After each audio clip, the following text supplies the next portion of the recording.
నమస్తే, welcome to Andhraprabha. నేను రఘునందన్. ప్రతి మనిషి జీవితంలో తను ఆరోగ్యాన్ని గొప్పగా ఉంచుకోవాలనుకుంటాడు, ఐశ్వర్యాన్ని సంపాదించుకోవాలనుకుంటాడు. అంటే సింప్లిఫైడ్గా చెప్పాలంటే బాగా డబ్బు సంపాదించుకోవాలి అని, పేరు ప్రఖ్యాతలు సంపాదించుకోవాలి అని చాలా కష్టపడుతూ ఉంటాడు మనిషి, తన శరీరం మనసు అన్నీ పెట్టి. దీనికి తోడు ఎన్నో పూజలు కూడా చేస్తూ ఉంటారు దేవుడి మీద భారం వేసి. అయితే ముఖ్యంగా ఇప్పుడు ఈ కాలంలో ఆ పూజల్లో కూడా ఆర్భాటాలు ఎక్కువైపోయాయి. సో కోరికలు ఎంత తీక్షణంగా ఉన్నా ఆర్భాటాలు ఎక్కువ అవ్వడం వల్ల ఒక్కోసారి కొంత డైల్యూట్ అవుతున్న సందర్భం.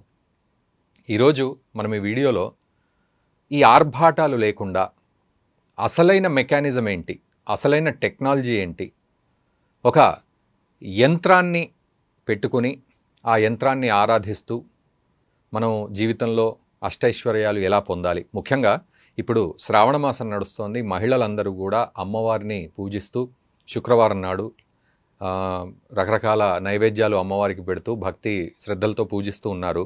అయితే అమ్మవారి విగ్రహం పేరిట ఈ జర్మన్ సిల్వర్ అమ్మవారి మొహాలను విగ్రహాలను పెట్టే ప్రయత్నం చేస్తూ ఉన్నారు. సరే, ఇది కొంత భక్తిని పెంపొందించుతున్నప్పటికీ కూడా ఇలా జర్మన్ సిల్వర్ లాంటివి కాకుండా ఒక యంత్రాన్ని మనం ఉపయోగించుకొని ఎలా మనం అఖండమైన ఐశ్వర్యం కానీ పేరు ప్రఖ్యాతలు కానీ సంపాదించుకోవచ్చు అనే విషయాన్ని మనం ఈ వీడియోలో తెలుసుకుందాం. నిజానికి ఇది చాలా పెద్ద సబ్జెక్టు, కాకపోతే చాలా సింప్లిఫైడ్గా మనం మాట్లాడే ప్రయత్నం చేద్దాం. అయితే మనతో పాటు దేవీపురం శిల్పి గోపాలాచారి గారు ఉన్నారు. నమస్తే అండి. నమస్తే అండి. నా పేరు శిల్పి గోపాలాచారి. దేవీపురం శిల్పి అని ఒక పేరుంది నాకు. మాది నైటివ్ ప్లేస్ కుప్పం పక్కన విలేజ్. ప్రస్తుతం కోలారు బంగారు గనుల్లో నివాసం ఉంటున్నాను. నేను ఈ శ్రీ విద్యని దేవీపురంలో నేర్చుకొని వచ్చాను. ఓకే. ఇక్కడ శ్రీ మాతృదేవోభవ పితృదేవోభవ శ్రీ గురుభ్యో నమః. ఐం హ్రీం శ్రీం ఐం క్లీం సౌహం సశివ సోహం అసహ్రేం అసక్షమలవ్రయోం అసౌం సాక్షమలవ్రయీం సహౌ స్వరూప నిరూపణే హేతవే స్వగురవే శ్రీ అన్నపూర్ణాంబ సహిత అమృతాన్నా శ్రీ గురు శ్రీపాదుకాం పూజయామి తర్పయామి నమః. సరే, ఇప్పుడు ఈ శ్రీ యంత్రం, శ్రీ మేరు అంటే మనం అసలు ఏమనాలి అంటే ఫస్ట్ ఆఫ్ ఆల్ టర్మినాలజీ గురించి మాట్లాడితే ఇక్కడ శ్రీ యంత్రం అనేది ఒక రేఖ మీదో పేపర్ మీదో చేసుకున్న దాన్ని శ్రీ యంత్రం అంటాము. శ్రీ చక్రం అని కూడా అనొచ్చు. కానీ దాన్ని ఈ విధంగా మనం మేరు రూపంలో చేసినప్పుడు శ్రీ చక్రం మేరు అనబడుతుంది. ఇప్పుడు మనకు మేరు శిఖరం అని కూడా ఒక పేరు ఉంది. అంటే హిమాలయ పర్వతాన్ని మేరు పర్వతం అంటారు. ఆ విధంగా శ్రీచక్రాన్ని కూడా ఆ కొలతల ప్రకారం శాస్త్రీయంగా అలా ఏదేది ఎంత ఎత్తు పెడితే దాని ప్రకారం వచ్చేటువంటిది శ్రీచక్రం మేరు. ఈ శ్రీచక్రంలో 3 విధానాలు ఉంటుందండి. ఇందులో శ్రీచక్రంలో 9 ఆవరణలు ఉంటాయండి. ఆవరణలు అంటే ఒక కాంపౌండ్ లాగా 9 ఆవరణలోనూ ఇక్కడ సృష్టి స్థితి లయ అనేటువంటి 3 అంగాలు ఉంటాయి. ఇది సృష్టి, ఇది స్థితి, ఇది లయము. అంటే భూపరత్రయము, త్రయం అంటే 3 స్టెప్పులు భూపరత్రయము. ఈ షోడశదళం అష్టదళం స్థితి, ఇది లయం కోణాలు. ఓకే. ఈ విధంగా ఇది భూపురత్రయము, సృష్టికర్త బ్రహ్మ, దీనికి అధిపతి. ఇది స్థితికారకుడు మహావిష్ణు. షోడశ దళాలు అష్టదళాలు ఇందులో ఉంటాయి. ఇది లయకారకుడు శివుడు. ఇందులో 43 త్రికోణాలు, 45 + 1 కోణం అంటే బిందు, మొత్తం 46 కోణాలు ఉంటాయి. 43 త్రికోణాలు, 46 కోణాలు ఉంటాయి. ఈ 43 త్రికోణాలు కూడా శక్తిపీఠాలు. అంటే అమ్మవారి యొక్క మనకు జన్మమిచ్చినటువంటి స్థలం అన్నమాట. ఇక్కడ మన ఎస్పెషలీ అందరూ కూడా ఖడ్గమాల చేస్తూ కుంకుమార్చన చేస్తుంటారు. కుంకుమ అనేది రజోగుణానికి సంబంధించింది. రజస్సు అంటే ఇక్కడ రక్తం అని కూడా ఒక అర్థం ఉంటుంది. ఇక్కడ ఆ రజోగుణం అనేది రాజగుణం కూడా. రాజు అంటే ఒక దేశానికి నాయకుడు లాగా. ఇక్కడ ఈ యంత్రానికి అధిపతి రాజరాజేశ్వరి అంటే రాజులకు రాజు. కాబట్టి అన్ని విధాలా కూడా ఇక్కడ రజోగుణమే మనకు చూపిస్తుంది. అంటే మనం ఏది కోరినా వెంటనే ఇచ్చేయగలిగినటువంటి శక్తి ఎవరికి ఉంటుందండి? రాజుకు ఉంటుంది, ఇతరులకు ఉండదు. అయితే ఆయన దగ్గర అన్నీ ఉంటుంది, ఏది అడిగినా ఇచ్చేయగల అదే గుణము ఈ శ్రీయంత్రానికి ఉంటుంది. మనం ఏది కోరినా ఇచ్చేటువంటి శక్తి ఉంటుంది. అంటే అసత్సంకల్పం అనేది మనం నిర్ణయించుకోవాలి. అంటే మోసపూరితంగా మనం సంకల్పం చేసి ఇంకొకరిని మోసం చేయాలి, వాళ్ళని హతమార్చాలి అనేటువంటి విధంగా చేస్తే మాత్రం ఇవ్వదు అమ్మవారు. కాబట్టి సత్సంకల్పంతో మంచి మనసుతో పూజిస్తే అమ్మ మనల్ని అనుగ్రహించి ఏది కావాలన్నా ఇస్తుంది. అష్టైశ్వర్యాలు ఇస్తుంది, విడివిడిగాను ఇస్తుంది, అన్నీ కలిపి ఇస్తుంది. కోరుకునేవాడి సంకల్పాన్ని బట్టి. ఇప్పుడు అన్నీ కలిపితే 100 కేజీలు ఇచ్చింది అనుకోండి, అందులో అన్నీ 8 భాగాలు ఉంటాయి. లేదు నాకు సంపదే కావాలంటే 100 కేజీలు ఇచ్చేస్తుంది. అలాగే అమ్మవారి యొక్క అనుగ్రహం అంటే ఇక్కడ ఏమంటే ఎస్పెషలీ అమ్మవారిని మనం పట్టుకోవడం కన్నా మన గుణగణాలు నచ్చి అమ్మవారి మనల్ని పట్టుకుంటే అప్పుడు ఎలా ఉంటుందో ఒకసారి ఊహించండి. అద్భుతం, అసలు అద్భుతంగా ఉంటుంది. కాబట్టి అమ్మవారు మనల్ని మెచ్చుకొని మనల్ని పట్టుకునే విధంగా మనం ఈ సాధనలోకి వెళ్తే మనకు తీరని కోరికంటూ ఏది ఉండదండి. ఏది కోరినా సఫలీకృతం అవుతుంది. శ్రీచక్రంలో 9 ఆవరణలు ఉంటాయి. 1, 2, 3, 4, 5, 6, 7, 8, 9 అన్నట్టుగా ఈ 9 ఆవరణలకు కూడా 9 మంది అధిదేవతలు, 360 మంది. ఆయా స్థానంలో ఏ ఏ దేవతలు ఉన్నారు అన్నది నేను చెప్తాను ఇప్పుడు. దీనికి భూపురత్రయం అని పేరు. అంటే 3 ప్రాకారాలు భూపురం అంటారు. అంటే ఇది అమ్మవారి పాదాలు అన్నమాట. అంటే 4 వేదాలు అమ్మవారి పాదాలు అని దీనికి అర్థం. ఈ భూపురత్రయానికి సృష్టి అని పేరు. ఈ సృష్టికి బ్రహ్మదేవుడు అధిపతి. ఆ తర్వాత ఈ మేకలాత్రయం, భూపురం తర్వాత మేకలాత్రయం అంటే త్రిమేకల కటిసూత్రాచానే అంటే అమ్మవారు నడుముకు కట్టుకున్నటువంటి మొలత్రాడు 3 రేఖలు. అటుపైన వచ్చిన ఈ భాగానికి స్థితి అని పేరు. ఈ స్థితికారకుడు వచ్చి మహావిష్ణు. ఇక్కడ నుండి ఈ కోణాలు లయకారకుడు వచ్చి శివుడు. ఈ పైన బిందువులో వచ్చి అమ్మ ఉంటుంది, రాజరాజేశ్వరి లలితాదేవి ఇక్కడ ఆసనమై ఉంటుంది ఆ త్రికోణం పైన. ఈ సృష్టి స్థితి లయ, సృష్టి ఏమో బ్రహ్మదేవుడు, స్థితికారకుడు విష్ణు, లయకారకుడు శివుడు అని. ఈ విధంగా షోడశ దళాల్లో ఆకర్షణీ దేవతలు ఉంటారు. అష్టదళాల్లో అనంగ దేవతలు ఉంటారు.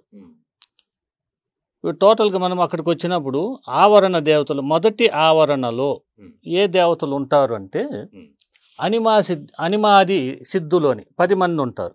ఇక్కడ ఈ ప్రాకారంలో అనిమాది సిద్ధులు 10 మంది ఉంటారు. అనిమ, లగిమ, మహిమ, ఈసిత్తు, అసిత్తు అని వీళ్ళు 10 మంది సిద్ధులు ఈ ప్రాకారంలో మొదటి ప్రాకారంలో ఉంటారు. రెండవ ప్రాకారం వచ్చేసరికి అష్టమాతృకలు వస్తారు. బ్రాహ్మి, మహేశ్వరి, వైష్ణవి, వారాహి, చాముండి అని వీళ్ళు వస్తారు. మూడో ప్రాకారానికి వచ్చేసరికి సంక్షోభిణీ దేవతలు 10 మంది ఉంటారు. సర్వ సంక్షోభిణి, సర్వ విద్రావిణి అని అటువంటి వీళ్ళు 10 మంది దేవతలు ఈ మూడో ప్రాకారంలో ఉంటారు. మళ్ళీ ద్వితీయ ఆవరణానికి వచ్చేసప్పటికి షోడశ దళాలు, అందులో 16 మంది ఆకర్షణీ దేవతలు అంటారు. ఆకర్షణీ దేవతలు అంటే కామాకర్షిణి అంటే ఆకర్షించడం. ఇక్కడ కామము అంటే కొంతమంది వేరే విధంగా అనుకోవచ్చు, కానీ కామం అంటే కోరిక, ఏదో కావచ్చు, ఏదైనా కావచ్చు. ఈ ఆకర్షణ అంటే ఆ విగ్రహం చూసినప్పుడు ఆ కోరిక కలగడం. ఆ విధంగా అక్కడ విగ్రహాన్ని చిత్రీకరించడం అయినది. ఇక్కడ కామాకర్షిని, బుద్ధ్యాకర్షిని, అహంకారాకర్షిని, శబ్దాకర్షిని, రూపాకర్షిని, రసాకర్షిని, గంధాకర్షిని, చిత్తాకర్షిని, ధైర్యాకర్షిని, స్మృత్యాకర్షిని, నామాకర్షిని, బీజాకర్షిని, ఆత్మాకర్షిని, అమృతాకర్షిని, శరీరాకర్షిని, వీళ్ళు 16 మంది వస్తారు. ఆకర్షణీ దేవతలు ఈ 16 దళాల్లో ఉంటారు. ఆ తర్వాత మనకు తృతీయ ఆవరణానికి వస్తే ఈ అష్టదళాలు. ఈ 8 దళాలను అనంగ దేవతలు ఉంటారు. వీళ్ళంతా లక్ష్మి, అష్టలక్ష్మి స్వరూపాలు అన్నమాట. వీళ్ళు అష్టదళాల్లో ఉంటారు. అక్కడ నుండి చతుర్థావరణం అంటే 4వ ఆవరణం వచ్చినప్పుడు ఈ 14 కోణాలు ఉంటాయి. అంటే ఇది చతుర్దశ భువనాలు అన్నమాట. ఇవి ఈ 14 కోణాలు అంటే భూహు, భువః, సువః, మహః, జనః, తపః, సత్యం అన్న 7 లోకాలు, అతల, వితల, సుతల, రసాతల, తలాతల, మహాతల, పాతాలని ఇటు 7 లోకాలు కలిపితే ఈ 14 లోకాలు 4వ ఆవరణలో చతుర్థావరణం అంటారు. ఇందులో చతుర్థావరణంలో సంక్షోభిణీ దేవతలు ఉంటారు 14 మంది ఆ కోణాల్లో. సర్వ సంక్షోభిణి, సర్వ విద్రాణి, సర్వాకర్షణి వీళ్ళు 14 మంది వస్తారు. తర్వాత పంచమావరణ అన్నప్పుడు బాహ్య దశారము అంటే బాహ్య అంటే వెలుపల దశారం అంటే 10 మంది ఉంటారు అక్కడ. ఆ బాహ్య దశారములో సర్వసిద్ధి, సర్వ సౌభాగ్య దేవీలు 10 మంది ఉంటారు వాళ్ళు. అక్కడ దశారం అంటే 10 కోణాలు ఉంటాయి. అందులో 10 మంది దేవతలు ఉంటారు, సిద్ధుల్నిచ్చేటువంటి శక్తుల్లో. 6 అంటే షష్టమావరణకి వెళ్ళేసరికి సర్వజ్ఞ, సర్వేప్సిత ఫలప్రద అనేటువంటి దేవతలు, వీళ్ళు ఒక 10 మంది ఉంటారు. ఇది అంతర్దశారం. బాహ్య దశారం 5వది, 6వది అంతర్దశారం, షష్టమావరణం. వాళ్ళు ఆ 10 మంది అయిన తర్వాత సప్తమావరణం వాగ్దేవతలు ఉంటారు. వాగ్దేవతలు 8 మంది. అంటే వాక్కు అంటే అక్కడ సరస్వతి, శారద అనేటువంటి వాక్కు సంబంధించిన అంటే మనం కోరింది తదాస్తు అనేటువంటి ఈ వాగ్దేవతలు అక్కడ 8 మంది ఉంటారు. అష్టమావరణకు వచ్చేసరికి త్రికోణం, ఇచ్ఛా, క్రియ, జ్ఞాన అనేటువంటి దేవతలు 3 ఉంటారు. ఇచ్ఛాశక్తి, జ్ఞానశక్తి, క్రియాశక్తి అనేటువంటి క్రియాశక్తులు ఈ 3 ఈ త్రికోణంలో ఉంటారు పైన. అటు పైన నవావరణ వచ్చేసరికి నవమావరణ అంటే బిందు, శివశక్తి, సహస్రాక్షి స్థిరముగా నెలకొని ఉండేటువంటి ఆవరణే 9వది బిందు. ఆ బిందులో శివుడు శక్తి ఐక్యమై ఉంటారు ఎప్పుడు, నిరంతరం నిత్యానందమై, సర్వానందమై, ఆనంద భైరవంలో ఉంటారు వాళ్ళిద్దరు కూడా.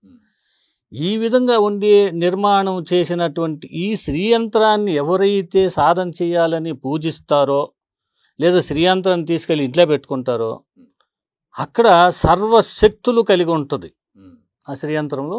కాబట్టి మనకి ఏ దోషం ఉన్నా, ఏ కష్టం వచ్చినా ఈ శ్రీయంత్రం ఎదుర్కొనే అవకాశం ఉంటుంది. ఒత్తనే తీసుకెళ్ళి పెట్టుకున్నా కూడా ఆ శ్రీయంత్రానికి అంత శక్తి ఉంటుంది. ఇప్పుడు మీకు తెలిసి ప్రతి దేవాలయానికి శ్రీయంత్రం స్థాపన చేశారు. అందరూ అంటారు ఆ శ్రీయంత్రం స్థాపన వల్లే ఆ దేవాలయం అంత గొప్పగా ఉంది, ఈరోజు తిరుపతి అంత గొప్పగా ఉంది, గొప్ప గొప్ప దేవాలయాలలో కూడా యంత్రస్థాపన వల్లే గొప్పగా ఉంది అని చెప్పుకుంటున్నారు. కానీ అందరూ కూడా ఈ యంత్రం మనం పెట్టుకోవచ్చా పెట్టుకోకూడదా అనేటువంటి సందేహం ఉంది. స్వామి, మీరు ఇప్పుడు ఈ యంత్రం గురించి చాలా క్లియర్గా, అంటే నిజానికి అంటే ఈ యంత్రంలో ఇంత నాలెడ్జ్ ఉంటుంది అని, ఇంత టెక్నాలజీ ఉంటుందని ఎవరికి తెలియదు. జస్ట్ కోరిక తీర్చుకోవాలి, మనకు బాగా డబ్బు రావాలి, ఆరోగ్యం రావాలి అని దండం పెట్టుకొని శ్రీ యంత్రం పెట్టుకుందామా, లేకపోతే ఇంకో యంత్రం పెట్టుకుందామా, ఇంకోటి అనే కోరికలో మనం అందరం ఉంటాం. బట్ ఇంత టెక్నాలజీ ఉంటుంది. ఇప్పుడు మీరు చెప్పిన ఈ దేవీ దేవతలందరినీ మనం పూజిస్తున్నట్ట, లేకపోతే వీళ్ళంతా అమ్మవారిని పూజిస్తుంటే మనం కూడా ఆ లైన్లో ఉన్నట్ట, ఎట్లా అర్థం చేసుకోవాలి? అంటే ఒక పార్లమెంట్ అనుకోండి. ఓకే. ఒక శ్రీచక్రం మేరు అంటే ఒక పార్లమెంట్. అందులో డిపార్ట్మెంట్లు ఉంటాయి. ఆయా డిపార్ట్మెంట్లో ఆయా అధికారులు ఉంటారన్నమాట. ఆ విధంగా వీళ్ళు వారి వారి స్థానాల్లో అధిష్ఠించి ఉంటారు దేవతలు. అంటే ఇంతమంది కూడా అమ్మవారికి సేవకులే. సహస్రాక్షికి, రాజరాజేశ్వరికి సేవకులు వీళ్ళందరూ. ఈ శ్రీ విద్యలోకి మనం వెళ్ళినప్పుడు మనకు కూడా ఆ యొక్క అవకాశం ఇస్తారు. వీళ్ళని దాటుకొని అమ్మవారి దగ్గరికి వెళ్ళిపోవచ్చు. ఈ మహామహా దేవతలందరినీ కూడా దాటుకొని అమ్మవారి దగ్గరికి పూజించేటువంటి అర్హత మనకు కూడా అమ్మవారు ప్రసాదిస్తుంది. అంత గొప్ప సాధన అన్నమాట శ్రీచక్ర సాధన. దీనిని శ్రీ విద్య అంటారు. ఇందులో నవావరణ పూజ అనేది చాలా మహత్తరమైనది. ఓకే. అది నేర్చుకోవడానికి దాదాపు 3 సంవత్సరాలు పడుతుంది.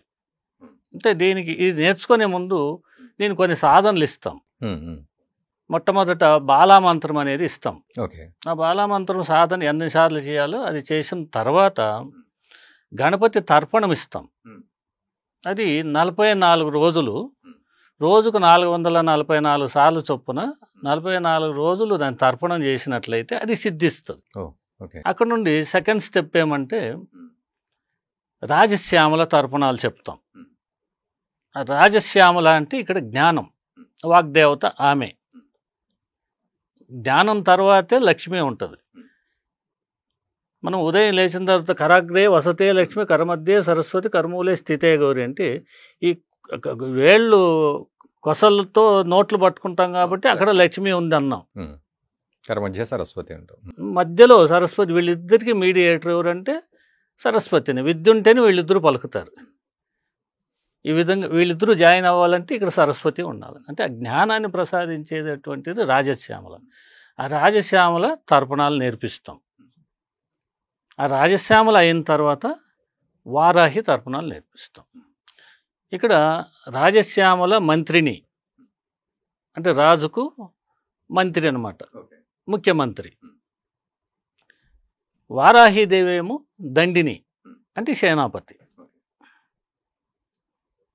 వీళ్ళిద్దరూ చాలా ముఖ్యం. అమ్మవారికి చాలా దగ్గరలోనే వెనక నిలబడి ఉంటారు ఎప్పుడు. ఓకే. అమ్మవారు ఏం ఆర్డర్ ఇస్తుందా అన్నట్టుగా చూస్తూ తిరుగుతూ ఉంటారు. ఈ విధంగా ఈ కోర్స్ అంతా అయినాక లలిత తర్పణం నేర్పుతాం.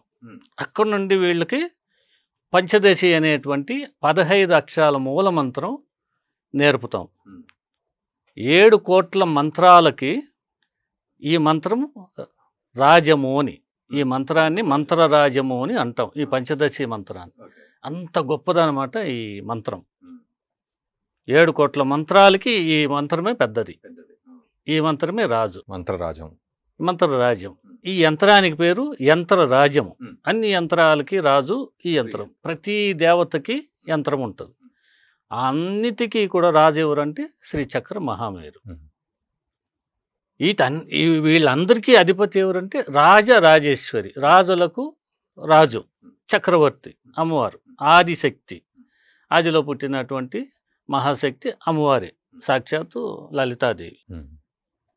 ఈ విధంగా ఇంతమంది ఉన్నటువంటి యంత్రాన్ని సాధన చేయగలిగినప్పుడు పూర్వపుణ్యము వల్ల మాత్రమే వీళ్ళకి శ్రీచక్ర సాధన అవకాశం ఉంటుంది. అంటే ఇక్కడ నా డౌట్ కూడా అదే. ఇప్పుడు మీరు అన్నట్టు ఇంతమంది దేవతలు కొలిచే రాజరాజేశ్వరిని కొలుస్తూ, ఇంతమంది దేవతల్ని కొలుస్తూ, మళ్ళీ ఆ లైన్లో మనం ఇంకా కావాలంటే ఫ్రంట్కి వెళ్ళిపోవచ్చు కొలుస్తూ ఉండి. సో ఇంత ఫ్లెక్సిబిలిటీ ఉంది ఈ యంత్రంలో, ఈ పూజా విధానంలో. సో ఎవరు ఎలిజిబుల్ ఇదంతా చేయడానికి? ఎవరు ఎలిజిబుల్? మీరు అన్నట్టు పూర్వజన్మ సుకృతం ఉంటేనే అమ్మవారు కనెక్ట్ అవుతుంది అని అంటున్నారు. సరే, ఓకే, అవన్నీ మనకు అర్థం కావు కాబట్టి నార్మల్ పద్ధతిలో ఆలోచన. ఇక్కడ పూర్వజన్మ అనేది ఇక్కడ మనిషి 84 లక్షల జీవరాశుల్లో ఆ జన్మలన్నీ ఎత్తిన తర్వాత మానవ జన్మ వస్తుందట. ఆ మానవ జన్మలో ఫస్ట్ స్త్రీ జన్మనిస్తారట.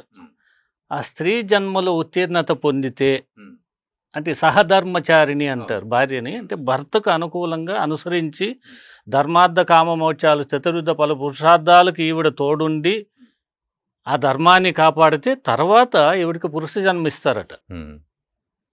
జన్మలోనే మానవ జన్మలో పురుష జన్మ శ్రేష్టమైంది అని. అందుకే ఈ చతుర్విధ పలు పురుషార్థాలు పురుషుడికే ఇచ్చారు. కాబట్టి ఈ మానవ జన్మ అతీతమైంది కాబట్టి ఇది పూర్వజన్మ సుకృతం అని ఒక రకంగా చెప్పుకోవచ్చు. Okay, okay. సో మరి ఆ ఎలిజిబిలిటీ ఎవరికి ఉంటుంది? ఎవరికైనా ఉంటుంది. ఎవరైనా దేనికి జాతి మత కుల భేదము ఏమీ లేదు. ఎవరైనా శ్రీ యంత్రాన్ని సాధన చేయొచ్చు. వీళ్ళందరూ కూడా అమ్మకు సంతానమే, అమ్మకు బిడ్డలే. ఎవరైనా సో ఎవరైనా వాళ్ళ యొక్క ఆలోచనలు ఆలోచన బట్టి, కోరికలను బట్టి, భక్తిని బట్టి వాళ్ళు వాళ్ళు చేసుకో. ఆ శ్రీ యంత్రాన్ని ఎవరైనా పూజించవచ్చు. కానీ ఇప్పుడు మీరు చెప్పిన పద్ధతిలో పూజించడం అనేది చాలా పెద్దగా ఉందిగా ప్రాసెస్. మరి అది ఎంత కాలం పడుతుంది? ఎంతకాలం అన్న పట్టనండి, మరి మొదలెట్టండి. మీరు ఎలాగో నిత్యం పూజిస్తూనే ఉన్నారు, ఏదో ఒక దేవతను పూజిస్తున్నారు, మొదలెట్టండి. ఎక్కడి దాకా వెళ్తుందో వెళ్తుంది. మీరు ఆ క్లాస్లో ఇప్పుడు ఒక గొప్ప కాలేజీలో మీరు జాయిన్ అయిపోయారు, అయ్యో ఏమేం చెప్తారో అని టెన్షన్. మీరు ఒక్క సంవత్సరం చదువుకున్న గొప్ప కాలేజీలో చదువుకున్నామన్నటువంటి మనస్తృప్తి ఉంటుంది. ఇది కూడా అంతే. శ్రీ చక్ర సాధన, శ్రీ విద్యోపాసనలో ఒక సంవత్సరం అలా దిగినా కూడా అది లాగేసుకుంటది. మీరు ఎంత దూరం ఉందని మీరు ఆలోచించక్కర్లేదు, మీరు అడుగు పెడితే చాలు అమ్మవారే లాగేసుకుంటుంది. సో ఈ ఎంట్రీ లెవెల్లో ఇప్పుడు మీరు చెప్పినట్టు ఈ శ్రీ విద్యా విధానాన్ని మీరు నేర్పిస్తాం. అదెంత కాలం పడుతుంది? మీ ఇష్టం. అది మీరు 3 నెలల్లో నేర్చుకోవచ్చు, 6 నెలల్లో నేర్చుకోవచ్చు. అదే పనిగా కూర్చుంటే మీరు సంవత్సరంలో మొత్తం విద్యలన్నీ నేర్చుకోవచ్చు. అంటే ఈ శ్రీ యంత్రాన్ని మనం ఏ విధంగా పూజించాలని ఆ విద్య మొత్తం శ్రీ యంత్ర సాధన, శ్రీ విద్యోపాసన నేర్చుకోవాలంటే మీరు 3 సంవత్సరాలు మొత్తము నేర్చేసుకోవచ్చు. 3 సంవత్సరాల్లో నేర్చుకున్న తర్వాత మీరు కూడా 10 మందికి నేర్పవచ్చు. ఓకే. మామూలుగా అయితే ఇప్పుడు అందరూ ఉద్యోగాలకు వెళ్తూ ఉంటున్న పరిస్థితులు, ఆర్థికంగా చాలా ఇబ్బందులు ఉంటున్నాయి. సో మనం కొంత దేవుడి మీద భారం వేసి డెవలప్ అవ్వాలి అనుకునే వాళ్ళు ఉంటారు. మరి వాళ్ళు రోజుకి ఎన్ని గంటల శ్రమ చేయాల్సి వస్తుంది? ఇక్కడ ఏమంటే మీరు శ్రీయంత్రం పెట్టుకుని ఎదురుగుండా కూర్చొని ముక్కు మూసుకొని జపం చేయమని ఏ మాత్రం రూల్స్ లేవు ఇక్కడ. ఏమి అలాంటి ఫార్మాలిటీస్ అస్సలు లేవు.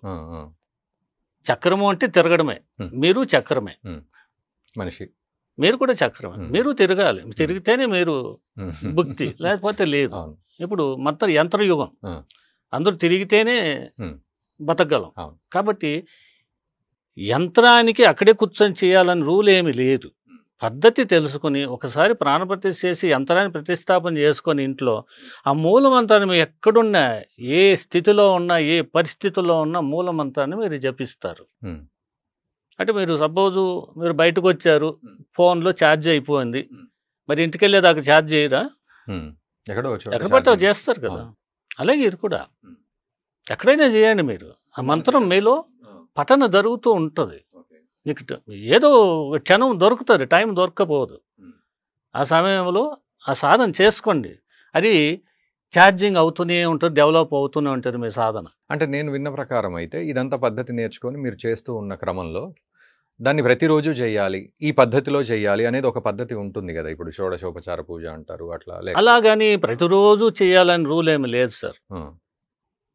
మన శక్తి అంటే ఎంత ఉంటే అంతే. అక్కడ సంకల్పంలో కూడా శక్త్యానుసారంగా చేస్తానని సంకల్పం చేస్తాం. జపమో తపమో అర్చనో పూజో శక్త్యానుసారంగా చేస్తామని సంకల్పంలో చెప్పుకుంటాం. మనం ఎక్కువగా చేస్తానని ఎప్పుడు కూడా సంకల్పంలో మీరు చెప్పొద్దు.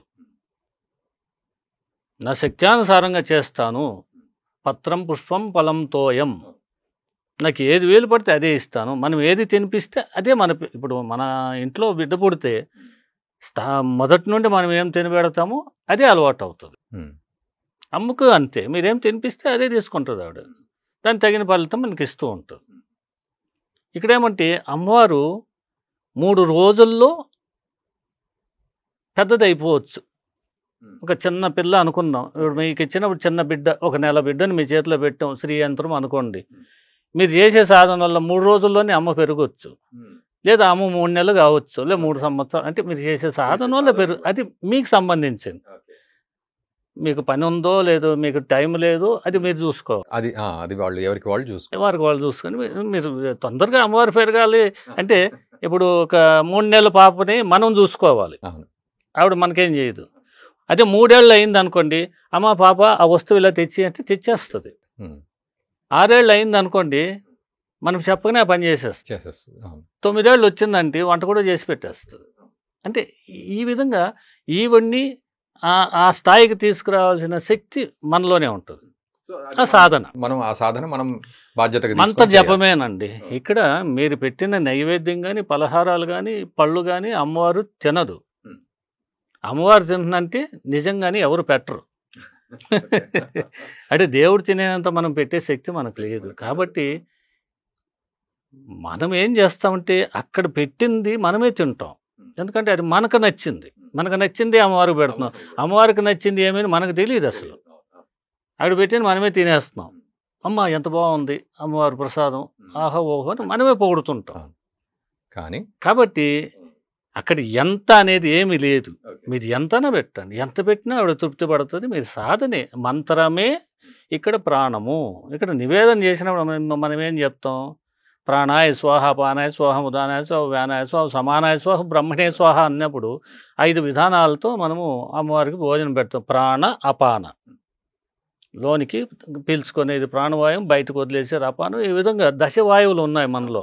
కానీ అమ్మవారికి భోజనం తినిపించేటప్పుడు, భగవంతుని తినిపించే నివేదనకు మాత్రం 5 వాయువులతో భోజనాన్ని నివేదన చేస్తుంది. ప్రాణపాన, వ్యానదాన, ఉదాన, సమాన, బ్రహ్మణ. మిగిలిన 5 వాయువుల గురించి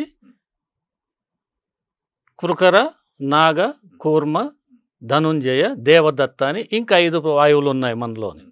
దశవాయువులు ఉన్నాయి. ఈ విధంగా ఈ ప్రాణ అపాన ఉదాన సమాన వ్యాన అనేటువంటి మంత్రంతోనే తినిపిస్తున్నాం మనం. అమ్మవారు తినిందా? లేదు, మంత్రమే తినింది అక్కడ. ఆ మంత్రమే వాళ్ళు అక్కడ ఆస్వాదిస్తున్నారు. ఆ మంత్రం వల్లే మనం ఏది అనుకుంటామో అది అమ్మవార్లోకి వెళ్తుంది. సో మీరు అన్న ప్రకారం అంటే నేను అర్థం చేసుకున్నది, మేబీ వ్యూవర్స్ కూడా అర్థం కావాలనే ఉద్దేశంతో నేను అడుగుతున్నా. సో మనం రోజు రెగ్యులర్గా ఇంట్లో ఫోటోలు పెట్టుకొని పూజ చేసుకుంటారు, దీపం ముట్టించడం, అగరబత్తీలు పెట్టడం, వాళ్ళు ఏదో నైవేద్యం పెట్టడం, ఇవన్నీ చేస్తారు. సో ఈ యంత్రాన్ని కూడా అక్కడ పెట్టుకొని ఆ యంత్రాన్ని కూడా అదే పద్ధతిలో చేసుకొని మళ్ళీ మీరు అన్నట్టు మంత్ర సాధన మీద కొంత శ్రద్ధ పెట్టి ఎక్కడ వాళ్ళు అక్కడ చేసుకోవాలి. అదే తపస్సు అనేది. ఆ మంత్రమే ఇక్కడ మనకు ముఖ్యం. ఏమంటే మీరు ఎన్ని చేసినా మంత్రమే వస్తుంది. ఇక్కడ మీరు పెట్టిన పలహారాలు తీసేస్తారు, పూలు తీసేస్తారు, అన్నీ తీస్తారు, పడేస్తారు, ఏది మిగలదు. కానీ మిగులుతున్నది, మనకు స్టోర్ అవుతున్నది మంత్రమే. ఆ మంత్ర జపమే ఆ శక్తి స్టోరేజ్ అవుతుంది, అదే నిలువ అవుతుంది, అదే మనకి బడ్జెట్, అదే బ్యాంక్ బ్యాలెన్స్ మనకు. ఆ బ్యాంక్ బ్యాలెన్స్ ఇప్పుడు మనము ఒక కోరిక కోరామండి అమ్మవారిని, అమ్మ నాకు ఫలానా కోరిక తీర్చాలి అంటే ఆ కోరిక విలువ 1,00,000 రూపాయలు అనుకుందాం. మీరు చేసిన సాధన 10,000. 10,000కి ఎవరు శాంక్షన్ చేయరు మీకు. కనీసం 60,000 దాటేది అనుకోండి, అమ్మవారికి నమ్మకం వచ్చేస్తుంది. ఓ వీడు చేస్తాడు, ఆన్ ది వే అనేది తెలుస్తుంది వాళ్ళకి, నేను చేస్తాడు, నమ్మకం ఉందని అమ్మవారి కోరిక తీసేస్తుంది. ఈ విధంగా సాధనలో ముందుకెళ్ళడానికి మార్గం అదే. నమ్మకంతో చేస్తే మనస వాచ కర్మని, మనసు వల్ల కానీ, మాట వల్ల కానీ, చేసే పని వల్ల కానీ ఇతరులని హింస పెట్టకుండా, ఇక్కడ జీవహింస పరమోధర్మ, జీవహింస అంటున్నారు కదా, అంటే సంపేయడం కాదు. ఇక్కడ సంహారం అంటే జీవహింస కాదు, అది హత్య. బతికుండంగా బాధ పెడతారు కదండి, అది జీవహింస. జీవించిన వాళ్ళని హింస పెట్టడము జీవహింస. ఇలాంటివి చేయకూడదు. చంపేస్తే ఏదో ప్రారంధం, వెంటనే వాళ్ళు ఏదో ఇంకొక జన్మంలోకి వెళ్ళిపోవచ్చు. ఆ పాపం ఇతనికి వస్తుందో పుణ్యం వస్తుందో అది తర్వాత, అది వాళ్ళు లెక్కలేసి మనకు పంపిస్తుంటారు ఫలితాలు. కాబట్టి జీవహింస అంటే బతికున్న మనిషిని హింస పెట్టడం, అది తప్పు. ఓకే, ఇప్పుడు ఏమేమి చెయ్యొద్దు వీళ్ళు? ఇప్పుడు మీరు అన్నారు ఈ పూజ ఇలా చేసుకోవాలి, మంత్రశక్తి మాత్రం కొంచెం డెడికేట్ చేయాలి టైం, దానికి అర్థమైంది. మరి ఏమేమి నియమాలు ఉన్నాయి, చెయ్యొద్దు అనే పద్ధతులు అంటే ఏమున్నాయి దాంట్లో అని? ఇక్కడ నియమాలు అంటే ఏమి లేవు సార్. ఇక్కడ శ్రీచక్రంలో ఫార్మాలిటీస్ లేవు. అందరూ ఏదేదో చెప్పి భయపెడుతున్నారు జనాన్ని. మనిషి అనే వ్యక్తి, మనిషికి శుభ్రత అనేది లేదు ఇక్కడ. అంటే ఒకటి సార్, భయపెట్టడం అంటే వీళ్ళు నిష్టగా ఉండాలి, శుద్ధి ఉండాలి అనే పద్ధతిలో చెప్పడం వరకు అదే చెప్తున్నాను సార్. ఇక్కడ నిష్ట, నియమము, తడి, మడి అనేటువంటి వాటికి అర్థాలు ఏమంటే, నిష్ట అంటే మీరు ఒక పని చెయ్యాలి అనేటువంటి నిర్ణయించుకోవడము, అదొక నిష్ట. నియమము అంటే ఆ పద్ధతి, చేసే పద్ధతి. తడి అంటే చల్లదనం, మనసు చల్లగుండి. మడి అంటే ఈ పద్ధతిలోనే నేను చేసుకెళ్ళిపోతాను అనేటువంటిది మడి. దీనికి అర్థాలు మనవాళ్ళు ఏం చేస్తున్నారు, తడిసిపోయిన గుడ్డలు కట్టుకొని తడి మడి అని పేర్లు పెట్టుకుంటున్నారండి. అంటే మీరు మన శరీరాన్ని శుద్ధి చేయలేం కదా సార్. అవును, మనము వాడుతున్నది శరీరం శుద్ధి కోసం సోపులు, షాంపూలు వాడుతున్నాము. షాంపూలు, సోపులు కొన్ని కెమికల్స్ తోటి, కొన్ని సోపులు అయితే జంతువుల కొవ్వుతోటి, కొన్ని షాంపూలు కోడిగుడ్లతోటి తయారు చేస్తున్నారు. అలాంటివన్నీ వాడుకొని నేను శుద్ధి అయిపోయిన పూజలకు రావడం ఎంతవరకు ధర్మం కాదు. లేకపోతే మన శరీరం కంపుని కడుక్కోవడానికి ఇప్పుడున్న ప్రస్తుత ప్రపంచంలో దొరికేటువంటి వస్తువులు అవే. ఇంక దానికి మించి మనం వేరే మార్గం లేదు కాబట్టి అదేదో కడుక్కొని వస్తున్నాం. దానికి దీనికి సంబంధం లేదు. ఇక్కడ పూజలో స్నానం ఉంది. ఇక్కడ మంత్రస్నానం, భస్మస్నానం, జలస్నానం 3 రకాల స్నానాలు ఉన్నాయి. నదీ స్నానం ఉత్తమం. నది స్నానం ఉత్తమం అంటే నదిలో స్నానం చేయడం అన్ని ఉత్తమం అంటే ప్రవహించే నీళ్ళలో స్నానం చేసేది ఉత్తమం. కూప తటాక స్నానం మధ్యమం. అంటే బావిలో కానీ చెరువులో కానీ అంటే ఈ రోజు చేసిన మురికి అందులోనే ఉంది, మళ్ళీ రేపు అందులోనే మునుగుతుంది, అది స్నానం కాదు అన్నట్టు. మూడోది ఏమంటే బాండ స్నానం వృధా భవేత్. బాండం అంటే బకెట్, పాత్రలు, ఒక నల్లి బాత్రూంలో చేయడం స్నానమే కాదంట, కడుక్కోవడము అని అర్థం. శాస్త్ర ప్రకారం కడుక్కోవడం. సో మనం కడుక్కొని వచ్చి నేను స్నానం చేశాను అంటున్నారు. అది ఎలా వర్తిస్తుంది? వర్తించదు. ఇక్కడ ప్రదక్షిణాలు చేసే దాంట్లో ఒక విధానము,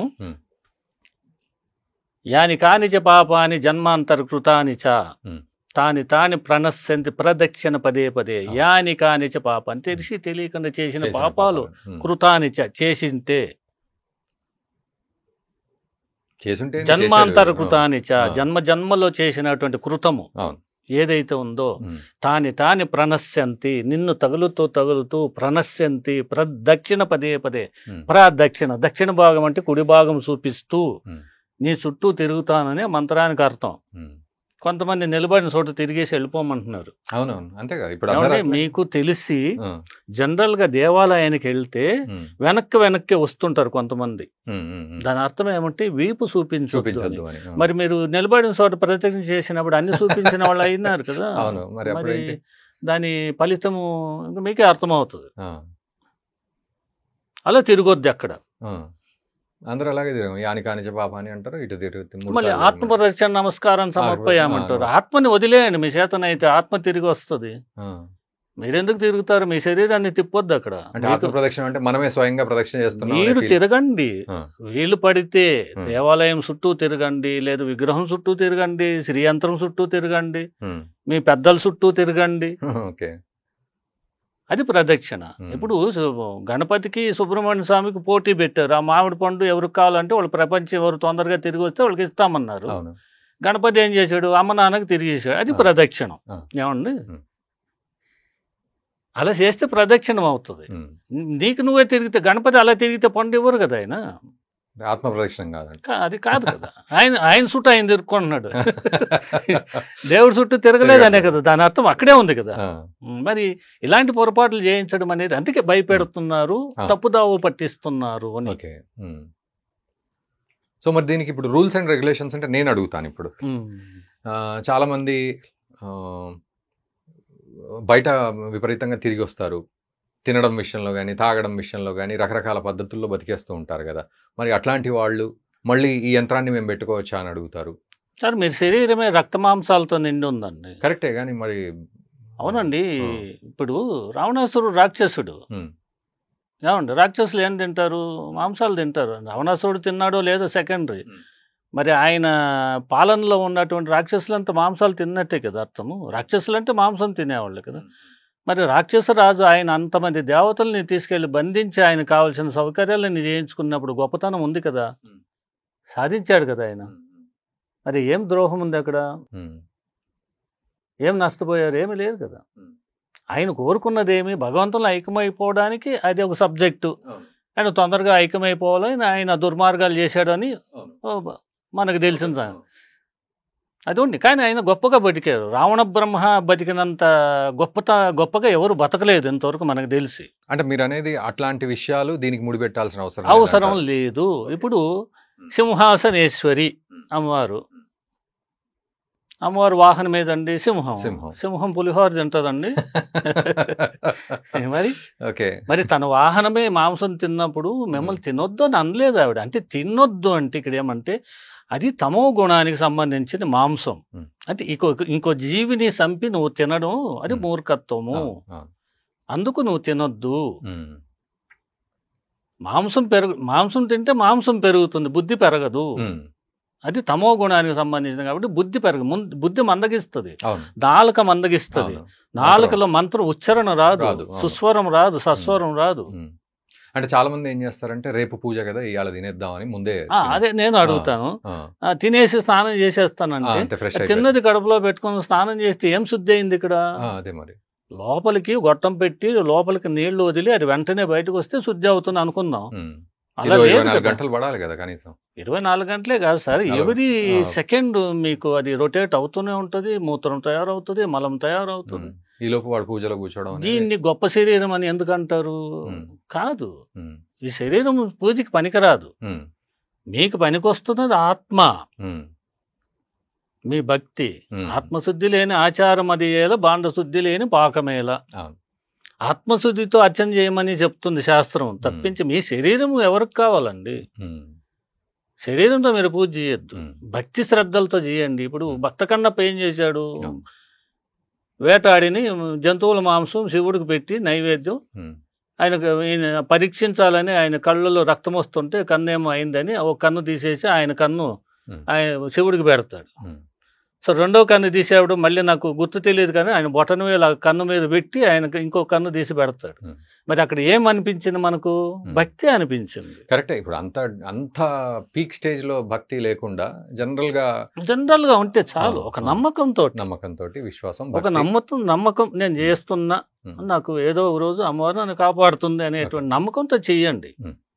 విపరీతమైనటువంటి భక్తి అవసరం లేదు, తలను కోసి పెట్టవలసిన అవసరం ఏమీ లేదు. ఓకే. సో ఇప్పుడు ఎంతకాలం వరకు చేయాలంటే దీక్ష చేయాలా లేకపోతే కంటిన్యూస్ గా జీవితాంతం చేయండి? చేసుకుంటూ. ఇప్పుడు మీకు అమ్మ వచ్చింది ఇంటికి, ఎప్పుడు వెళ్ళిపోమంటారు అమ్మని? అంటే కొంత ఇప్పుడు హనుమత్ దీక్ష చేస్తారు, లేకపోతే అవి పద్ధతులు వేరు. ఇది లైఫ్ లాంగ్ సాధనలు ఇవన్నీ. ఓకే, జీవితాంతం చేసుకోవచ్చు. మన తరం అయిపోయిన తర్వాత మనం నెక్స్ట్ తరం కూడా దాన్ని చేసుకోవచ్చు. ఓకే. అంటే ఇంకొంచెం స్పెసిఫిక్గా అడుగుతున్నా, ఎందుకంటే వ్యూవర్స్ కోసమే ఈ డౌట్ అంతా కూడా. ఈ నాన్ వెజ్ తినడాలు ఇవన్నీ ఉంటాయి, సండేలు అని చెప్పి, పండగలు అని చెప్పి అన్నీ చేసుకుంటూ ఉంటారు. సో ఇంకా దీన్ని కంప్లీట్గా డిఫరెన్షియేట్ చేయాలా? ఎట్లా అర్థం చేస్తారు సార్? మాంసము ఇప్పుడు మీరు శ్రీయంత్రం సాధన చేస్తే మాంసం తినను మానేస్తాను అంటారు అనుకుందాం. కానీ అంతకుముందు తిన్న మాంసంతో తయారైన రక్తం మీ శరీరంలో ఉంది. మీరు ఎప్పటికీ ఎలిజిబుల్. శ్రీయంత్రం అర్చన చేశాడని మీకు అర్హత లేనే లేదు. ఇంకా ప్రపంచంలో 99% ఇంకా లేనట్టే.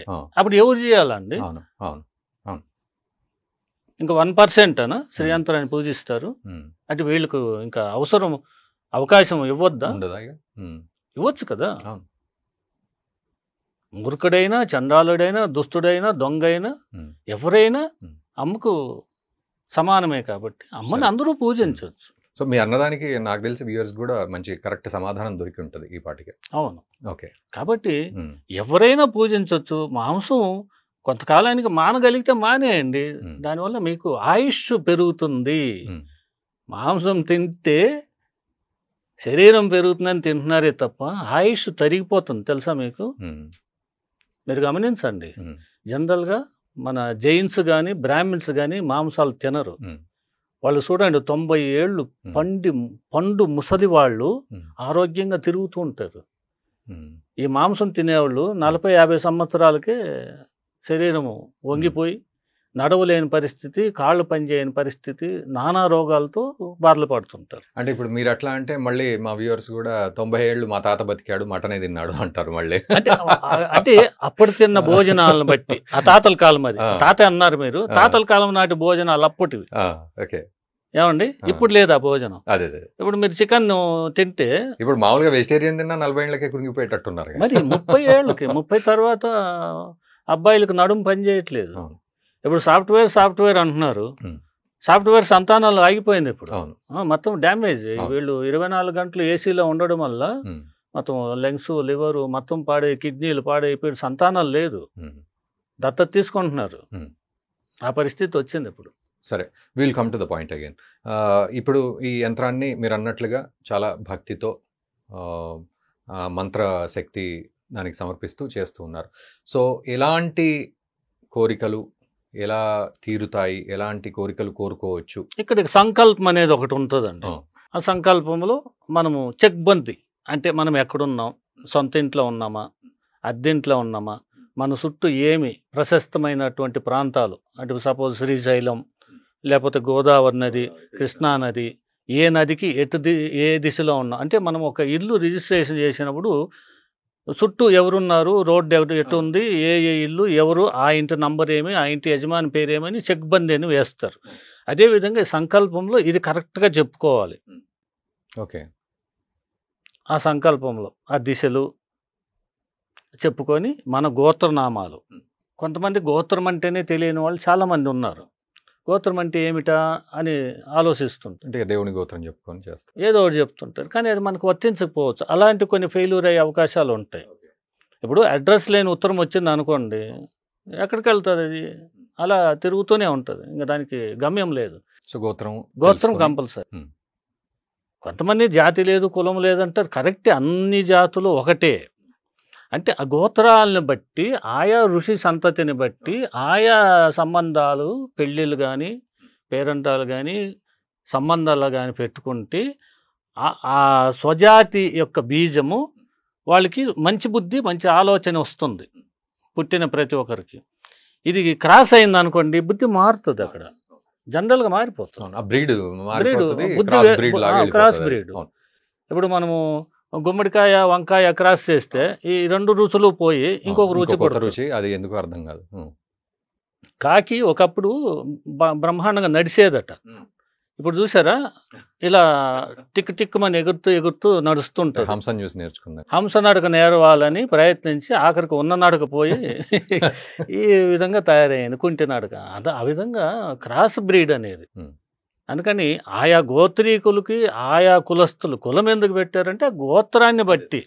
సో ఈ సంకల్పం వీళ్ళు తెలుసుకొని చేసుకో దాంట్లో వాళ్ళు అనుకున్న కోరిక ఏదైనా ఈ సంకల్పంలో ఏదైనా కోరండి, తప్పేమి లేదు. ఆరోగ్యంగా అంటే మీ అర్హతని బట్టి.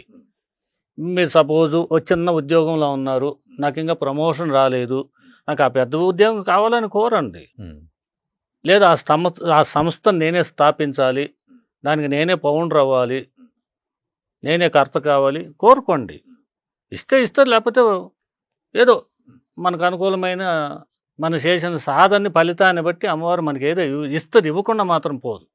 సో ఆ మంత్ర సాధన చేస్తూ మనం పూజ చేస్తూ ఉండాలి, పూజ చేస్తూ ఉండాలి. ఓకే, ఈ పద్ధతి ప్రకారం మీ చేతనైందే చేయండి. ఎక్కువగా మీరేమి ద్రవ్యాలు వాడొద్దు.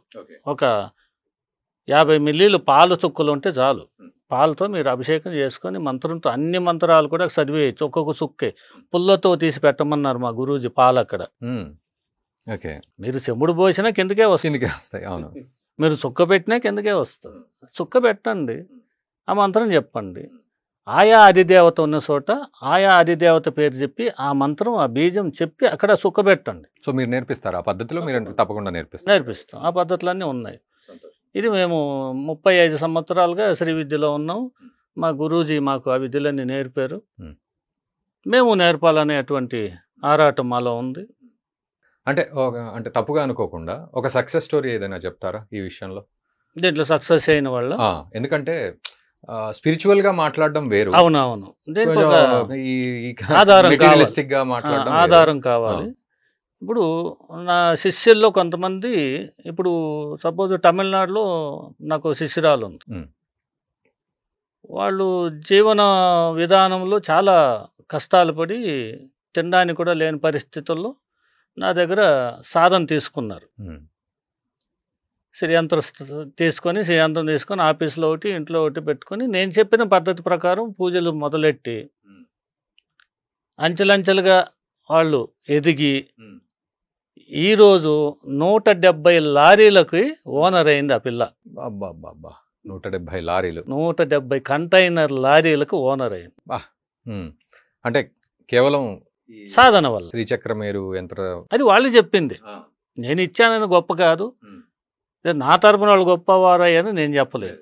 అంటే శ్రీయంత్రం వచ్చిన తర్వాతే వాళ్ళు పైకి ఎదిగారు అని వాళ్ళే చెప్తున్నారు. గ్రేట్. అయ్యా మీరు శ్రీయంత్రం ఇచ్చినప్పటి నుండి మేము అంచెలంచెలుగా ఎదిగాం, ఈరోజు నాకు 170 లారీలు ఉన్నాయి.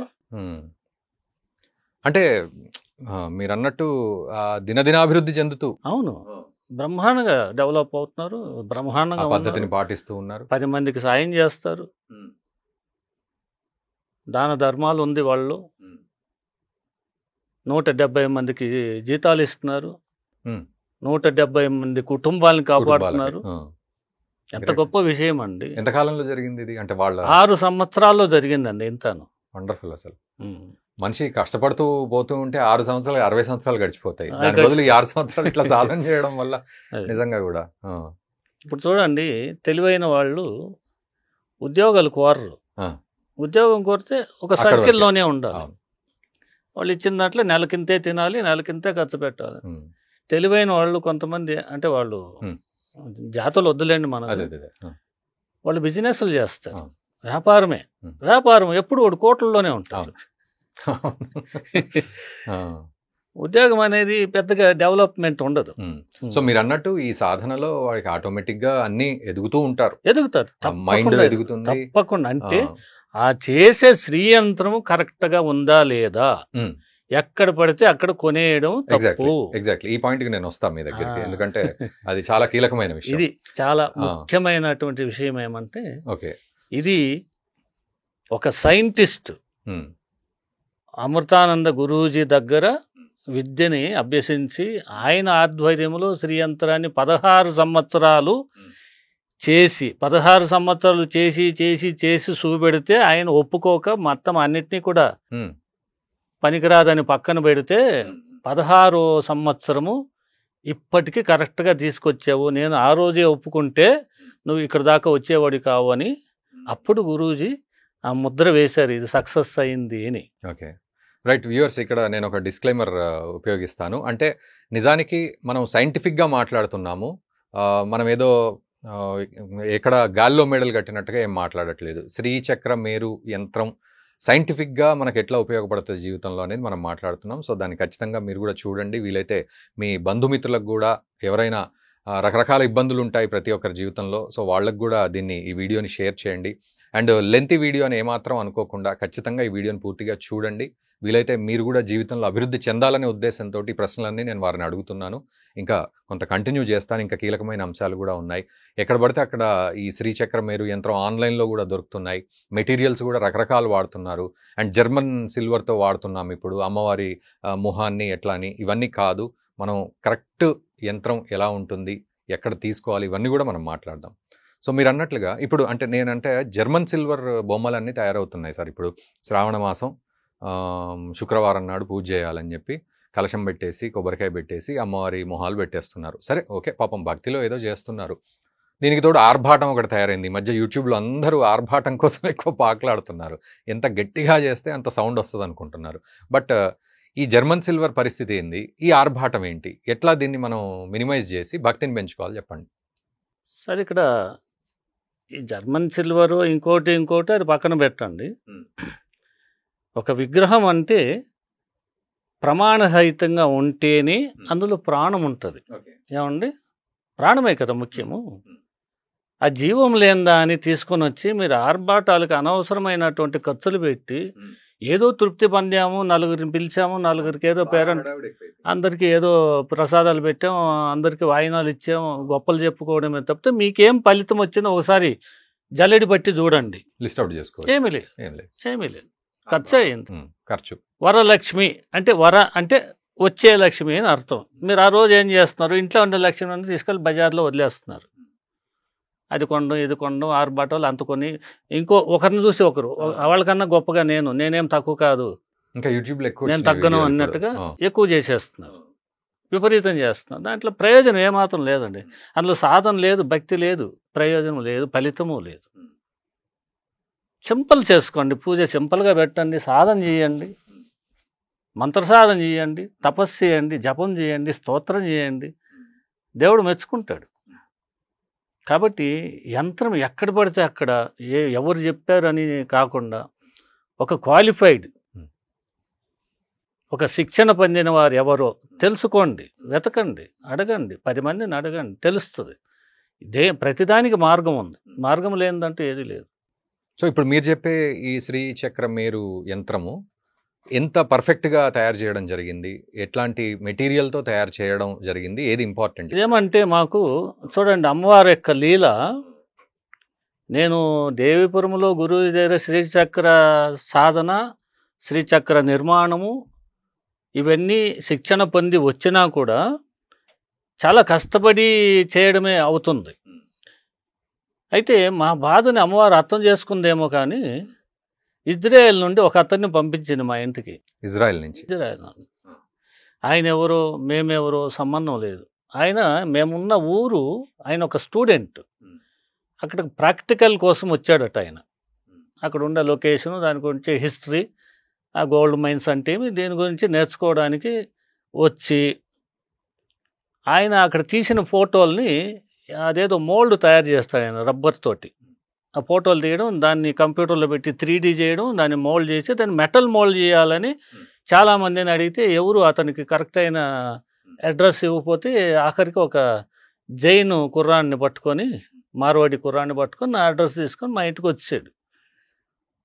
వచ్చి ఇంకా నన్ను చూసి ఆయన ఏమన్నాడంటే, ఇంకా ఈ ఊళ్ళోనే కాదు, మీ అంత గొప్పవాళ్ళు ఎవరు నాకు కనిపించలేదు అన్నాడు. అతని ఉద్దేశం ఏమో నాకు తెలియదు. ఎందుకో అని అడిగితే, లేదు ఇంత విద్యలు ఉన్నాయి మీ దగ్గర, దీనికి నేను కొంత సాయం చేస్తాను అన్నాడు. ఏ విధంగా అంటే, మీ దగ్గర కంప్యూటర్ ఉందా అన్నాడు. ఉంది. ఎవరు ఆ కంప్యూటర్ ఆపరేట్ చేస్తాడంటే మా అబ్బాయి అని. మా అబ్బాయిని పరిచయం చేస్తే తీసుకెళ్ళి ఆ రోజు నుండి 4 రోజులు మా ఇంట్లోనే ఉండిపోయాడు అతను. ఓకే.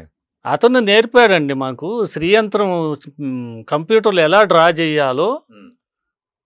ఇది దాదాపు 2 సంవత్సరాల కోర్స్ అది.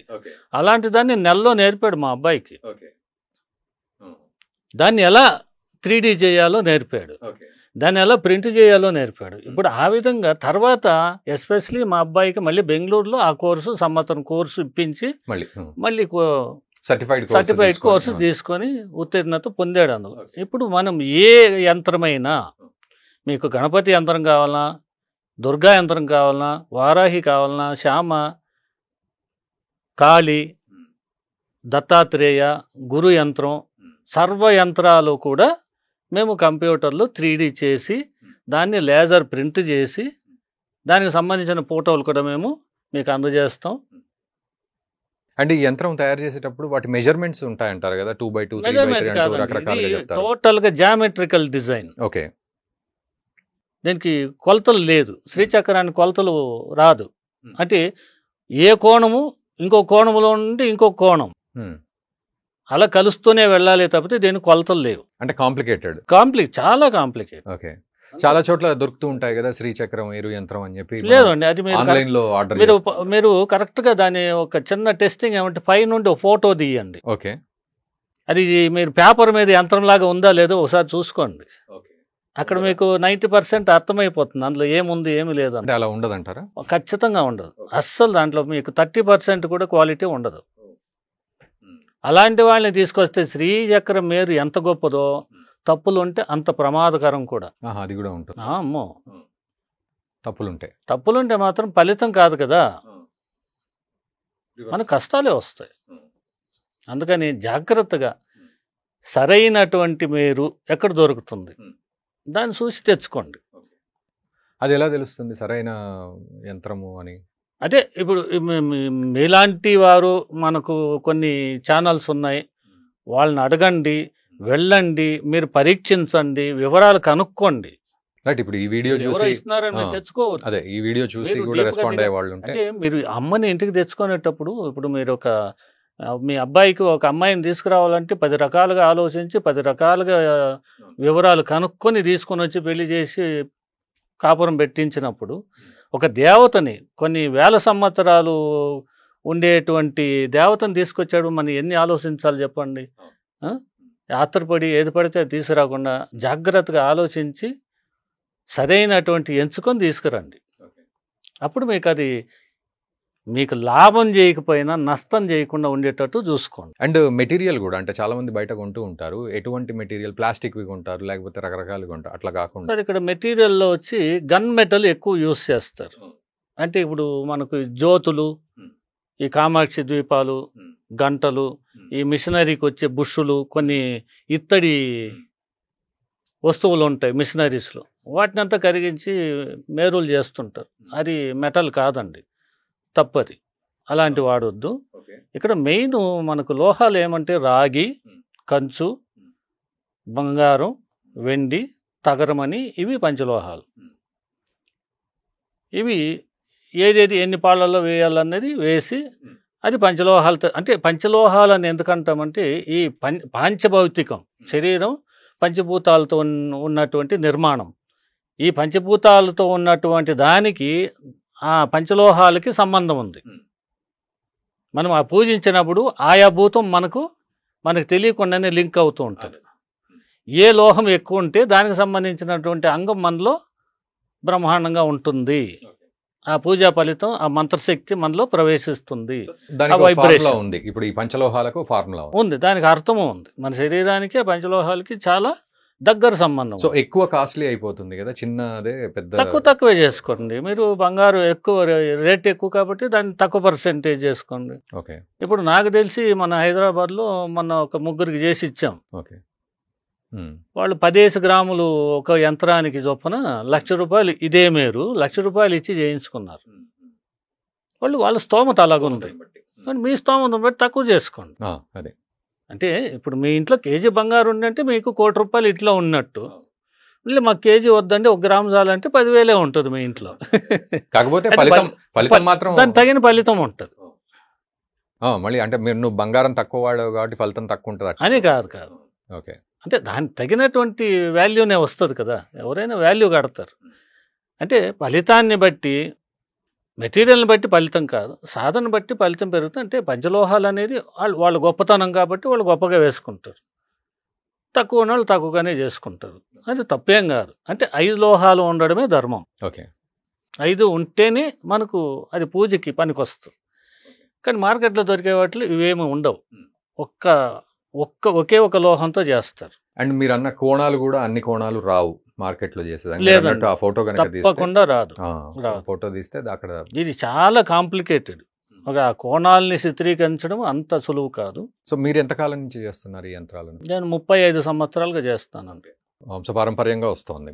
వంశపారంపర్యం ఏమి లేదు. నేను ఎస్పెషలీ దేవిపురము వెళ్ళిన తర్వాత అక్కడ శ్రీ విద్యలో ఈ ఉత్తీర్ణత పొందాం. అంటే అంతకుముందు శ్రీచక్రం అనేది ఏదో మాకు కొంతవరకు పరిచయం ఉండేదే కానీ ఇంత కరెక్ట్గా, ఇంత డీప్గా శ్రీయంత్రం అనేటువంటి విద్య, శ్రీ విద్య కానీ శ్రీచక్రం చేసే పద్ధతి కానీ నేర్పిన ఏకైక వ్యక్తి మా గురూజీ. ఓకే. చాలామంది నాలైపులో ఇలాంటి స్వామీజీలు అంటాం కదా, చాలామంది వచ్చి వెళ్ళిపోయారు, అంత దొంగలే. ఇక్కడేమంటే గురువు అంటే ఏమి, అసలు సాధకుడు అంటే ఏమి, నఖశిఖ పర్యంతం అంటే బటనవేల నుండి తల వరకు కూడా చల్లని స్వరూపం, స్వచ్ఛమైన మనస్సు, చల్లని ఆకారం మా గురువులు. ఇంకా లేరు, ఇంతకుముందు లేరు, ఇప్పుడు ఇంకా లేదు, మనకి ఫ్యూచర్లో కూడా అలాంటి వాళ్ళు రారని మా నమ్మకం. అంత గొప్ప వ్యక్తి మా గురూజీ. మీరు దేవాలయం కూడా కడుతున్నాను అని అన్నారు. సో దాని అవునండి. తర్వాత మా గురూజీ సంకల్పం చేత మా గురూజీ ఏమన్నారు, నా యొక్క పనితనం, నా విద్య, నేను చేసే విధానం అంతా చూసి నువ్వు కూడా ఒక దేవాలయం కడతారు అన్నారు. ఆయన కట్టమని లేదు, కడతారు అనేసారు. ఏకంగా ఆన్సరే వచ్చింది. నిర్ణయమే చేశాను, నువ్వు కూడా దేవాలయం కడతావు, నేను ఉంటాను, నేను చూసుకుంటాను. ఆయన కూడా కొన్ని ప్లాన్లు ఇచ్చారు నాకు. అంటే గురూజీ కట్టినటువంటి శ్రీచక్ర ఆలయం వచ్చేసి అర్ధమేరు, పూర్ణమేరు కట్టలేదు. ఇలా లేదు ఇప్పుడు మనకి, పూర్ణమేరు లేరు. పూర్ణమేరు అంటే ఈ భూపురత్రయము, ఈ షోడశ దళాలు, అష్టదళాలు భూమిలోనే చూపించారు. ఇది మేరు ఆకారంలో తీసుకురాలేదు, కోణాలు మాత్రమే ఆకారం చూపించారు. కాబట్టి గురూజీ అన్నారు, ఇది పూర్ణ ఆలయం కట్టాలయ్యా, నువ్వు కట్టు, నేను ఉంటాను నీకు తోడుగా అన్నారు. నేను దాన్ని కట్టడానికి భూమిని కొని 10 సంవత్సరాలు పట్టింది. భూమిని కొని తయారు చేసుకోవడానికి నేను సిద్ధం అవడానికి 10 సంవత్సరాలు పట్టింది.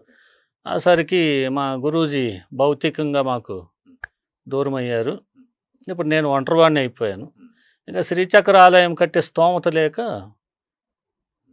నేను రాజరాజేశ్వరి ఆలయం కడదామని ఒక విరాటపురం అని ఒక ఊరు నేనే పేరు పెట్టి ఒక ఎకరము భూమి కొని ఆ భూమిలో ఒక దేవాలయం కడుతున్నాను.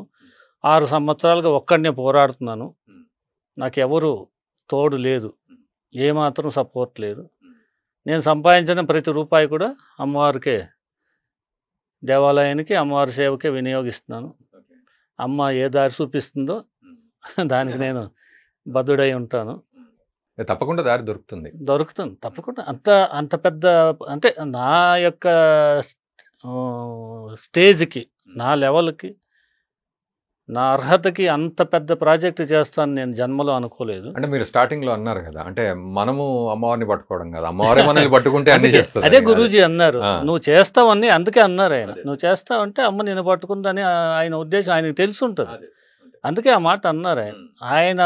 ఆయన సంకల్పాన్ని నెరవేర్చాలని కొన్ని వేల మంది శిష్యుల్లో మొట్టమొదటి శిష్యుడు నేను. గురూజీ సంకల్పాన్ని నెరవేర్చినటువంటి గర్వం నాలో ఉంది ఈరోజు.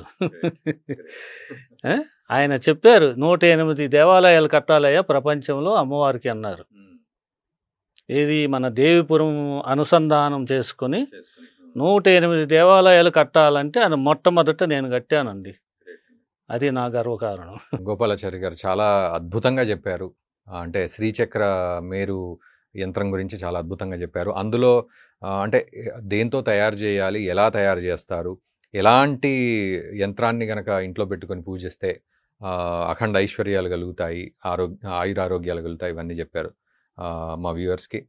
అండ్ మీరు అన్నట్లుగా అమ్మవారిని మీరు పట్టుకోవడం కాదు, అమ్మవారే మిమ్మల్ని పట్టుకుంది. కాబట్టి ఖచ్చితంగా మీరు మీ సంకల్పం నెరవేరుతుంది. గుడి కడతారు మీరు, మీ గురువు గారు అన్నట్లు. గుడి అయితే కట్టేసామండి, 90% అయిపోయింది. ఇంకా విగ్రహాలు చేయాలి, ఒక 50 విగ్రహాలు సిమెంట్తో చేయాల్సి ఉంది. ఇంకా అమ్మవారు పంచప్రేతాసనాసీన అని అమ్మవారికి ఒక పేరుంది. ప్రేతం అంటే ఇక్కడ శరీరం, అంటే 5 శరీరాల మీద అమ్మవారు కూర్చున్నట్టుగా. అంటే 4 ఆ మంచానికి, ఆ సింహాసనానికి 4 కోళ్ళకు బదులు 4 బ్రహ్మలు, బ్రహ్మ, విష్ణు, రుద్ర, మహేశ్వర అని వీళ్ళు 4 కోళ్ళుగాను, పైన సదాశివుడు పడుకొని ఉంటే శివుడి మీద అమ్మవారు కూర్చొని ఉన్నట్టుగా పంచప్రేతాసన అని అమ్మవారి పేరు. పంచప్రేతాసనాసీన పంచబ్రహ్మ సనాతన అని ఆ విధంగా చేయాలని గురూజీ సంకల్పం ఉండేది. కానీ అప్పట్లో గురూజీకి కూడా ఈ నాలాగే తోడు నీడ ఎవరు లేక ఆయన ఒక్కరే పోరాడి ఏదో అర్ధమేరు వరకు తీసుకొచ్చి ప్రపంచానికి ప్రఖ్యాతిగాంచినటువంటి దేవాలయం కట్టారు ఆయన.